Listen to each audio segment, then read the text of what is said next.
Hi, Year 11. So I was just, I've been getting a few emails lately just with questions like, oh, Miss, I just want to check, is there anything in the folio that I've missed, or is there anything that needs to go after the mind maps, blah, blah, blah.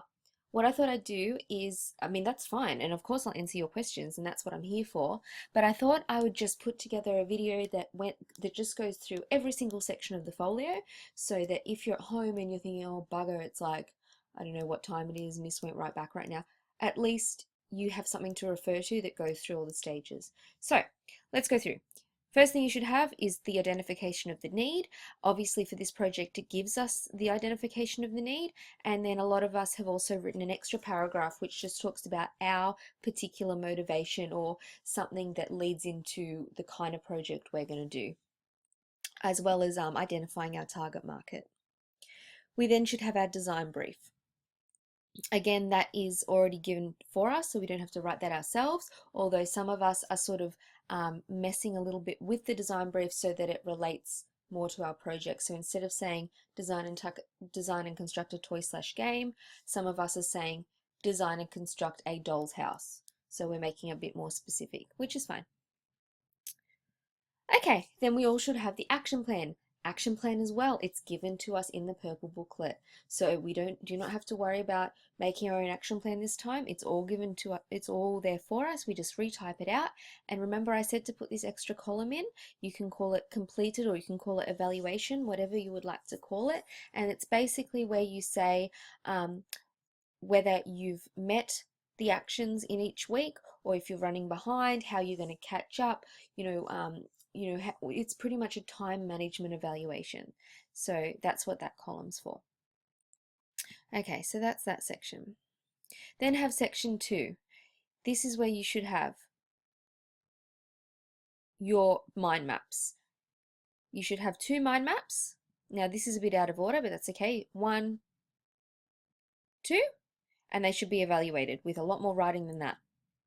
You then should have a collage of existing ideas. So we're doing exploring existing ideas at the moment. These should all be existing toy/games, and again it should be evaluated with a lot more writing than that. After that, we should have our PMIs. We should have 4 PMIs or PMEs, which have existing solutions on the market that are similar to the thing we want to make. We're doing this so that we can identify positives and negatives in other designers' designs, so we can maybe be inspired by the positives and make sure that we eliminate those negatives when we're doing our own designing. Now again, we should have a lot more things in our plus minus. We should also have sentences, not one word, and we should have much more of an evaluation there. So 4 of these in total. Let's see what we've got. 1. Oh, okay, her survey's in the wrong spot. That's fine. 1. Oh no, application of conclusions in the wrong spot. That's fine. 2, 3, 4. Okay, after that, we need to have an application of conclusion or an overall evaluation. So I'm going to flip to the marking criteria now. In our purple booklet, it says, for 10 marks, exploring existing ideas, thorough and well analysed existing solutions, including PMIs and overall conclusion. That's to get 10 out of 10. Okay, let's move on. You then need to have target market research, which we did in form of a survey with an analysis. So let's go down to that. So there's a survey, here's our analysis. So we needed to have graphs for all our different questions with an evaluation under each one or under each couple if you're grouping a couple together, which is fine, which says what we're seeing in our graphs, what that tells us about our target market, what we've learned, and how we're going to apply it to our actual project or our designs. At the end of this, we again need to have an overall conclusion. So I'm going to flip back to the marking criteria again. It says target market, 10 marks. Questionnaire with appropriate questions, thoroughly analysed with overall conclusion, 10 marks. Okay, then we have materials, tools, techniques. So I have another video on that, which I already emailed to you, but here we go, another recap. So you need to list every single material that you used or will be using for your toy/game. I love how this has been done with the pictures. It makes it a lot more visual, so I don't have to visualize a calico doll, I can see it. Same with cotton doilies. I can see what a cotton doily looks like. It's, and I can see what this material looks like. So definitely I would recommend doing that.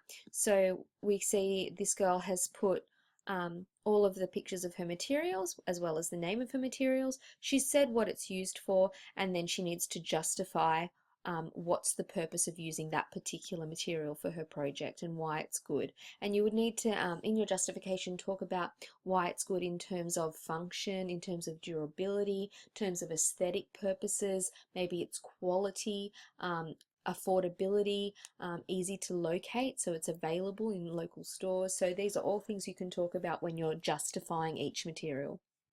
You then go down and you continue. Then you start tools, all the different tools that you need to be using, what they're going to be used for in your project, and why they're the best tool to use. Okay, so we can get rid of that. There also needs to be techniques. So that girl hasn't put techniques, but maybe it was in another section of her folio. So that should continue with all of different techniques. So if you're a textiles person, you might have applique, embroidery, you might have different stitches, zigzag stitch, hemming, tucks, ruffles. There's so many different fabric techniques, dyeing, beading, anyway, so all the different techniques that you are going to be using for your project, you need to list them, have a picture if possible, what they're used for, and then justify why you're using them and why that will be good on your project. What's the benefit of that technique? Okay, after that, we need to, before we go on to chapter 4 evaluation, we need to go to this section. So project realization. So I'm going to be looking now, I'm going back to the marking criteria before I move on. So what have we skipped over? I've talked about materials. Here we go. So identification and justification of materials used. To get 10 marks, you need to identify and thoroughly justify all materials used. For another 10 marks, you have to identify and thoroughly justify all tools and techniques used. Then we move on to testing design solutions.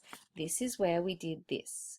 So for 10 marks, you need to have detailed and thoroughly annotated sketches. Did you hear that? Thoroughly annotated, outlining the development of the design. So to outline the development of the design, it needs to show development. So you need multiple drawings. That's why I put together this page for us that shows exactly what we need to do. We need to start with multiple rough concept sketches. Again, they should be annotated with some words and ideas, and they should be evaluated, always evaluated. As you know, everything is evaluated. We then move on. So this is helping us get those 10 marks by showing a development. So we're going to then have 3 better possible final solution drawings. They might have color on them, they might have a lot more detail, definitely lots of annotations with different techniques or what fabrics they might be made from or whatever. And again, definitely needs to be evaluated. We did that activity in class where we got each other to annotate our designs. I would probably put that somewhere around this section, that page, which shows that you've actually asked other people's opinions and you've gotten more feedback on your design solutions so that you can make a better product. After all of that, you would then have your final design drawings. So these are your really detailed drawings. They might be technical CAD drawings, computer-aided design drawings using Google SketchUp or another CAD program. Or if you have really good rulers and whatnot, you can do it by hand as long as it looks really good and nice and neat. It should have measurements on there. It should have, or not if it's like a garment, but that's fine. Definitely thoroughly annotated, like annotations everywhere. I should know everything about that product by looking at that drawing. Leave nothing to the imagination. Definitely full color, definitely very detailed evaluation, and if possible have swatches of materials. So if you're going to embellish it with certain things, have little samples in there, have fabric samples. If you're doing a textile project, that would be great. Have little color swatch samples on paper if you're coloring in, whatever. Okay, that's that. After that, so we're moving on to step-by-step construction and to do your project. So you need to have pictures and step-by-step construction.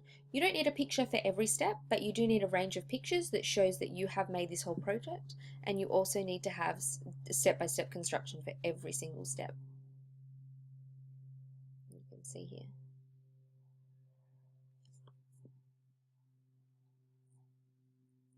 So I'm going to read everything I just went through then. I'm just going to read in the marking criteria. So it says for 10 marks, production of plans and or packaging. So you need to have well presented technical drawings or patterns outlining all details of the design and appropriate packaging. Now the packaging can be as simple as a swing tag, but you do need to have well presented technical drawings. So that final drawing section needs to be very good. If you're using a pattern piece, any pattern pieces, so if you're making some sort of bear, or if you're making so monsters, if we're actually going to make some pattern pieces to turn into a certain monster, that needs to be included. Anyone who's making a garment, definitely include pattern pieces. You'd be surprised, you might even make up your own little paper pattern pieces to make your little pieces for felt boards, your little objects. You might make a pattern piece out of paper to then trace with felt before you cut out. All of that needs to go in this section. Documentation of construction steps for 10 marks. Detailed and thorough description and pictures of all the main construction steps, including materials, tools, and techniques used. So refer to materials, tools, and techniques in your construction steps. Okay, the next thing you need to have is how to play your game.